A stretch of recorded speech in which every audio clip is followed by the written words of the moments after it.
राजस्थान वित्त आयोग के अध्यक्ष अरुण चतुर्वेदी का भीलवाड़ा दौरा। भीलवाड़ा के एमएलवी राजकीय महाविद्यालय में शांता देवी भट्ट स्मृति अखिल राजस्थान अंतर महाविद्यालय हिंदी वाद विवाद प्रतियोगिता हुए शामिल। इसमें स्वदेशी आधारित अर्थव्यवस्था ही भारत के आर्थिक विकास को सुनिश्चित करेगी विषय पर प्रदेश भर के वक्ता ने अपने विचार साझा किए।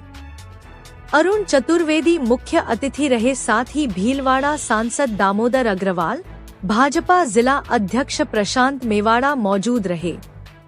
महाविद्यालय में नवनिर्मित पेवर ब्लॉक निर्माण कार्य का लोकार्पण भी किया। प्रतियोगिता में उत्कृष्ट प्रदर्शन करने वालों को नकद पुरस्कार दिए गए। आज स्वदेश विवेकानंद जयंती है।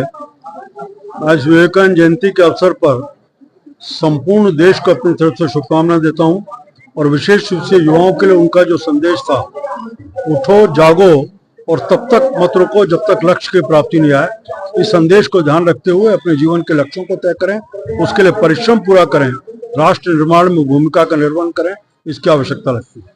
आज इस अवसर पर यहाँ कॉलेज में श्रीमती शांता देवी भट्ट की स्मृति में राज्य स्तरीय वाद विवाद प्रतियोगिता और विशेष रूप से उनका विषय जो है स्वदेशी अवधारणा क्या देश की अर्थव्यवस्था को मजबूत बनाने के लिए आवश्यक है, इस विषय के ऊपर वाद विवाद प्रतियोगिता रखती है। लगता है बड़ा सामयिक है, सारगर्भिक है। विश्व में जिस प्रकार की स्थितियां अभी बन रही हैं और विशेष रूप से अमेरिका जिस प्रकार की दादागिरी कर रहा है, उसमें बात पूरी तरह स्पष्ट होती जा रही है कि स्वदेशी का संदेश ही आज इस देश की अर्थव्यवस्था को मजबूती प्रदान कर सकता है।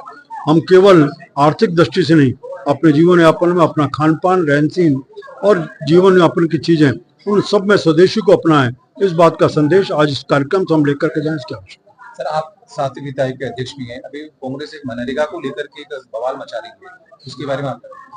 कांग्रेस को तो राजनीति के विषय है।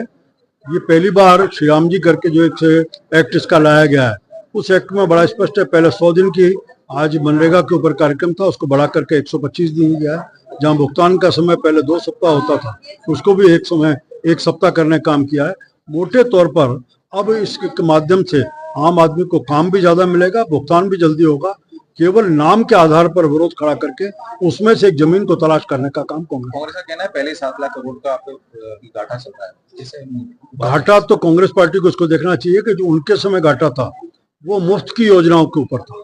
अब जो भारतीय जनता पार्टी की सरकार ऋण लेने का काम, अब तो उसमें चुकाने का काम भी कर रही है और ले रही है, वो स्थायी संसाधनों के नाते उसको हम तैयार करें, इस नाते ऋण।